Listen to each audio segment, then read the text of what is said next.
विद्यार्थियों, आज हम बीए भाग प्रथम के प्रथम प्रश्न पत्र आर्थिक विचारों का इतिहास के अंतर्गत डेविड रिकार्डो के बारे में चर्चा करेंगे। पूर्व में हम माल्थस के बारे में चर्चा कर चुके हैं। तो डेविड रिकार्डो भी माल्थस की भांति एक निराशावादी विचारक था और डेविड रिकार्डो प्रतिष्ठित विचारधारा का अंतिम स्तंभ माना जाता है। उसके आर्थिक विचारों के बारे में भी उतना ही विवाद हुआ जितना माल्थस के जनसंख्या के सिद्धांत के बारे में हुआ था। माल्थस और रिकार्डो दोनों ही समकालीन थे। अनेक आर्थिक मामलों में इन दोनों के बीच पत्र व्यवहार तथा विचार विमर्श भी होता रहता था। अनेक विषयों पर दोनों विद्वान सहमत थे, लेकिन कुछ ऐसे बिंदु थे जिनमें उनके बीच मतभेद भी था। रिकार्डो के जो विचार हैं वो विवादग्रस्त होने के बावजूद उसे महानतम अर्थशास्त्री बनाते हैं। उसने अर्थशास्त्रियों का मार्गदर्शन करने हेतु अपने अग्रजों से भी अधिक परिश्रम किया था। उसने अपने समर्थकों व आलोचकों दोनों ही वर्गों को प्रेरणा प्रदान की है। डेविड रिकार्डो का जन्म 1772 ईस्वी में लंदन के एक यहूदी परिवार में हुआ था। उसके पूर्वज हॉलैंड के निवासी थे जो बाद में इंग्लैंड में बस गए थे। उनके पिता अब्राहम रिकार्डो लंदन के शेयर बाजार में सरकारी प्रतिभूतियों तथा विनिमय बिलों की दलाली किया करते थे। प्रारंभिक शिक्षा इन्होंने लंदन में प्राप्त की और उच्च शिक्षा प्राप्त करने के लिए हॉलैंड चले गए। जिस समय उन्हें हॉलैंड भेजा गया था उस समय उनकी उम्र लगभग 12 वर्ष थी। वह 14 वर्ष की उम्र में इंग्लैंड लौट आए थे। यहीं पर उनकी शिक्षा समाप्त हो गई। इसी उम्र में वह अपने पिता के कारोबार में सहायक बन गए थे। इस कारोबार से उसे अच्छी आय प्राप्त होने लगी थी। 21 वर्ष की अल्प आयु में ही उसने विल्किंसन नामक ईसाई युवती से विवाह कर लिया था। विवाह के कारण उन्हें ईसाई धर्म स्वीकार करना पड़ा था। धर्म परिवर्तन के कारण उसके पिता उससे नाराज हो गए थे। अब रिकार्डो अपने पिता से अलग रहकर अपना निजी व्यापार करने लगे थे। किसी व्यक्ति के जीवन में कितने उतार चढ़ाव आते हैं, यदि हमें ये देखना हो तो रिकार्डो की जीवनी को हमें पढ़ना चाहिए। जब रिकार्डो अपनी आयु के 26वें वर्ष में प्रवेश कर रहे थे उस समय उसने अपार संपत्ति का संचय कर लिया था। एक अनुमान के अनुसार उस समय रिकार्डो के पास लगभग 20 लाख पाउंड की संपत्ति थी। तो इस प्रकार से अब रिकार्डो लंदन के शेयर बाजार के सम्मानित सदस्य बन चुके थे। इससे पूर्व जब वह 25 वर्ष के थे तब उसने भूगर्भ शास्त्र की प्रयोगशाला बनाई थी और भूगर्भ शास्त्र का अध्ययन भी किया था। लगभग 27 वर्ष की उम्र में यानी 1779 में रिकार्डो ने एडम स्मिथ की पुस्तक वेल्थ ऑफ नेशंस का अध्ययन किया। अब रिकार्डो का ध्यान किसी दूसरी दुनिया की ओर उन्मुख हो चुका था। वह स्मिथ के विचारों से काफ़ी प्रभावित हुए।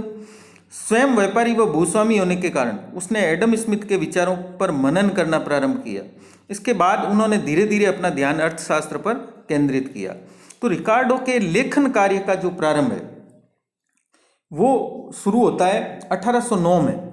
उस समय उनकी आयु लगभग 37 वर्ष रही होगी और 37 वर्ष की आयु में रिकार्डो कम पढ़े लिखे होने के बावजूद उनके विचारों में जो है वो परिपक्वता थी।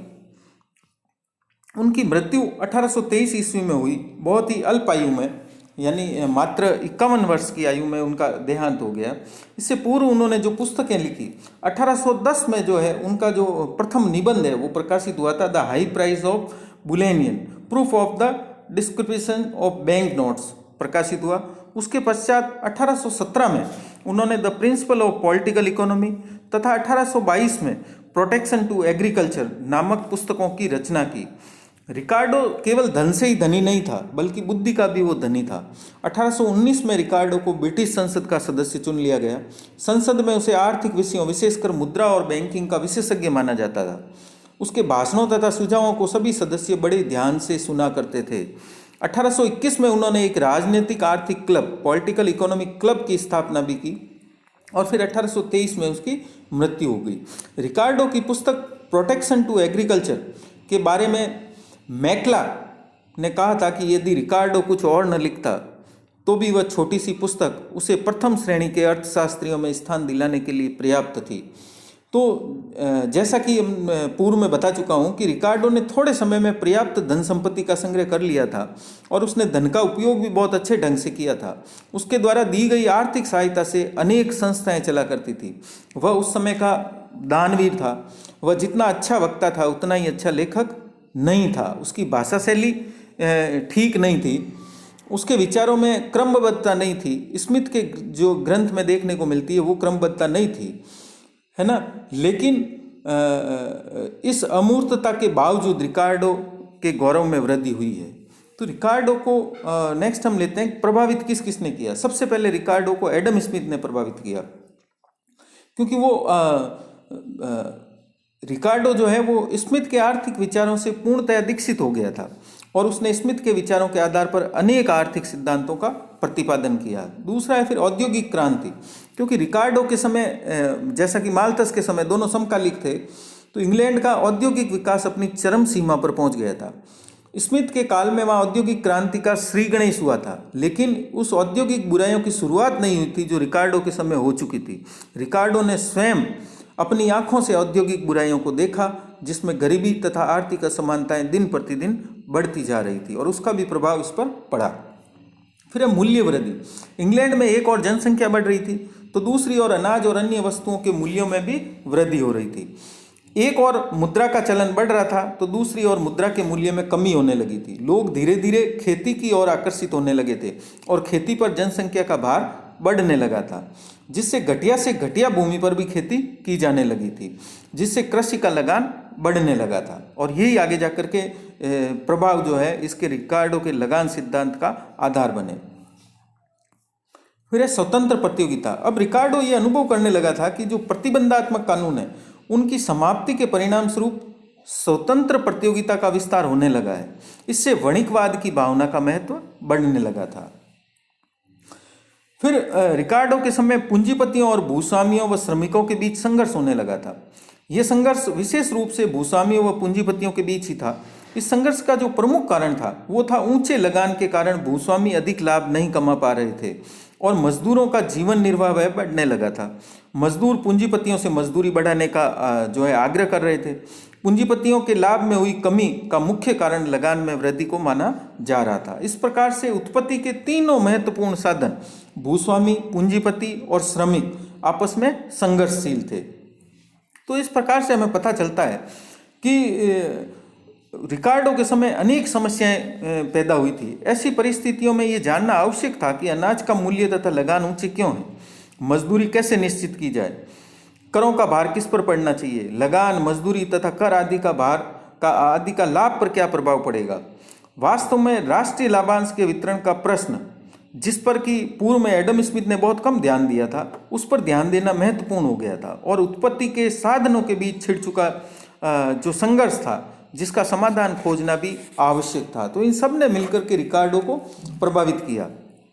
रिकार्डो के आर्थिक सिद्धांतों के अंतर्गत जो रिकार्डो का प्रमुख ग्रंथ है the principle of political economy and taxation था, ये 1817 में प्रकाशित हुआ था और उसमें उसके द्वारा अनेक आर्थिक विचार प्रतिपादित किए गए थे। यद्यपि रिकार्डो के आर्थिक विचारों का कोई क्रम नहीं था, फिर भी उसने अपना समूचा ध्यान वितरण पर ही केंद्रित किया था। उसने अर्थशास्त्र का केंद्र बिंदु वितरण को माना था और उसे कहना भी पड़ा था कि अर्थशास्त्र का मुख्य उद्देश्य उन नियमों का अनुसंधान करना है जो वितरण को निर्धारित करते हैं।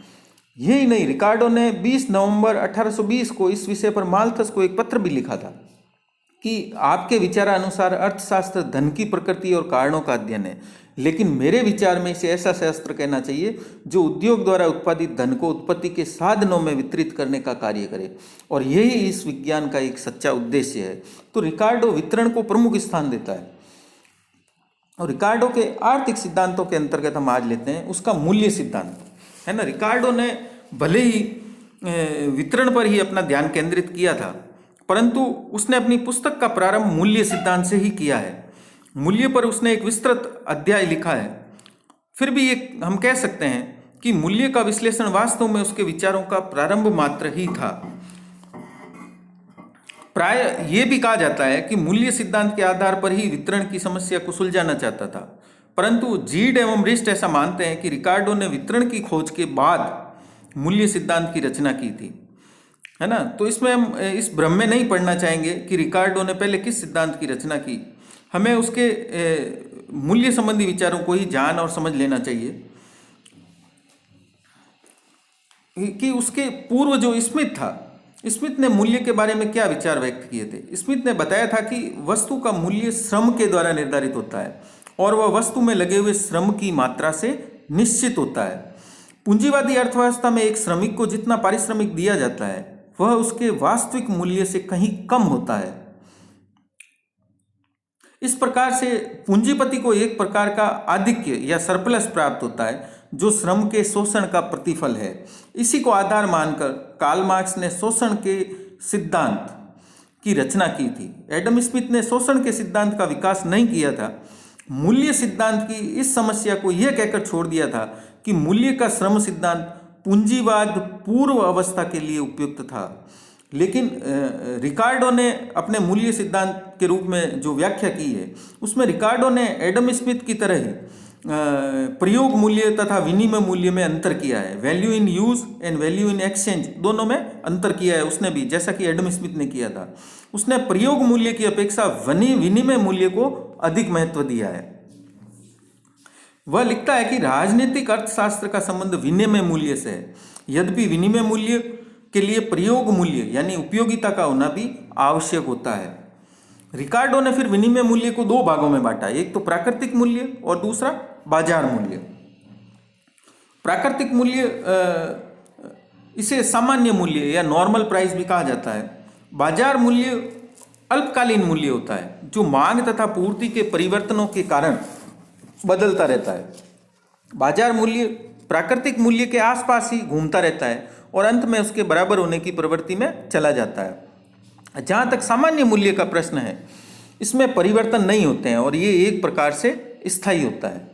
रिकार्डो के अनुसार जो विनिमय मूल्य है वो भी आगे दो बातों पर निर्भर करता है या दो बातों से इसका निर्धारण होता है। पहला तो न्यूनता स्कैर्सिटी और दूसरा श्रम की मात्रा यानी उत्पादन में व्यय होने वाले श्रम की मात्रा। उसने इस बात को अधिक स्पष्ट करने के लिए वस्तुओं को दो श्रेणी में बांटा था कि प्रथम श्रेणी में वे वस्तुएं हैं जिनका निर्माण श्रम से नहीं होता है और इन वस्तुओं की पूर्ति श्रम शक्ति से नहीं होती है, यानी ऐसी वस्तुएं जिनका श्रम से उत्पादन नहीं होता हो। इन वस्तुओं का मूल्य निर्धारण उनकी न्यूनता से होता है। जैसे मृत कलाकार के चित्र हैं, मृत लेखक की पांडुलिपि है या पुरानी पांडुलिपियां हैं, स्वर्ण पत्र है, वो जो अब दोबारा नहीं बन सकते। और दूसरी श्रेणी में उसने ऐसी वस्तुएं रखी जिनका निर्माण श्रम से हो सकता है। ऐसी वस्तुओं की पूर्ति को बढ़ाया और घटाया भी जा सकता है। तो उन वस्तुओं के मूल्य निर्धारण में श्रम की महत्वपूर्ण भूमिका होती है। तो रिकार्डो जो है प्रथम श्रेणी की वस्तुएं हैं उस पर विशेष ध्यान नहीं देता है क्योंकि इन वस्तुओं की संख्या बहुत ही सीमित मात्रा में होती है। तो उसने दूसरी श्रेणी की वस्तुओं पर ही अपना ध्यान केंद्रित किया था। संक्षेप में हम कह सकते हैं कि रिकार्डो ने वस्तु के मूल्य निर्धारण के लिए श्रम को ही प्रमाणिक मापदंड माना था। स्मिथ ने भी ये बात कही थी, परंतु उसने अपने मूल्य निर्धारण के सिद्धांत को यह कहकर छोड़ दिया था कि यह सिद्धांत पूंजीवादी अर्थव्यवस्था से पूर्व भले ही कार्यशील था, परंतु पूंजीवाद के अंतर्गत ये लागू नहीं होता है क्योंकि पूंजीवाद के अधीन बहुत कम वस्तुएं ऐसी है जिनका मूल्य केवल श्रम के द्वारा ही तय होता है। परंतु रिकार्डो ने इस सिद्धांत की विस्तार से व्याख्या की है। एडम स्मिथ ने श्रम के साथ साथ लगान, लाभ आदि को भी मूल्य के निर्धारक तत्वों में सम्मिलित किया था, लेकिन रिकार्डो ने स्मिथ की इस भ्रांति को दूर कर दिया। उसके अनुसार मूल्य पर लगान, लाभ तथा मजदूरी आदि का प्रभाव नहीं पड़ता है। रिकार्डो तो केवल श्रम को ही मूल्य का निर्धारक तत्व मानता है। रिकार्डो कहता है कि लगान मूल्य को निश्चित नहीं करता, वरन लगान खुद मूल्य से निश्चित होता है।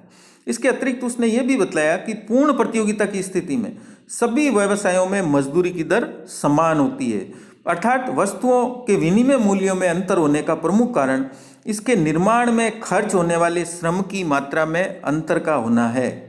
तो रिकार्डो जब मूल्य निर्धारण की व्याख्या कर रहे थे तब उनके मस्तिष्क में अनेक प्रश्न आए होंगे, वो अनेक स्थलों पर भ्रमित भी हुआ होगा, लेकिन अपनी व्याख्या में वो लिखते हैं कि श्रम की किस्म, उसकी योग्यता आदि अनेक बातें ऐसी है जिसके कारण विभिन्न व्यवसायों में काम करने वाले श्रमिकों के श्रम की तुलना करना कठिन हो जाता है। इस समस्या के समाधान के लिए उसने कहा था कि ये भिन्नताएं प्रतियोगी बाजार में अपने आप समायोजित हो जाती है, तो हमें इस भिन्नता पर ध्यान नहीं देना चाहिए। मूल्य निर्धारण में एक दिन के कुशल श्रम का मूल्य उतने दिनों के अकुशल या साधारण श्रम के बराबर होता है जितने दिनों के साधारण श्रम का बाजार मूल्य एक दिन के कुशल श्रम के बाजार मूल्य या मजदूरी के बराबर होता है।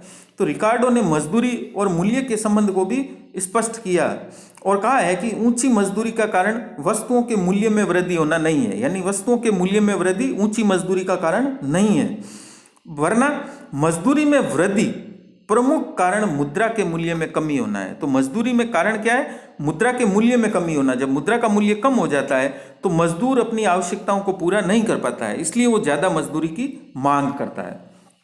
तो रिकार्डो ने मूल्य तथा धन में भी अंतर किया है, बाद में मजदूरी और मूल्य में भी अंतर किया है और धन और मूल्य में भी अंतर किया है।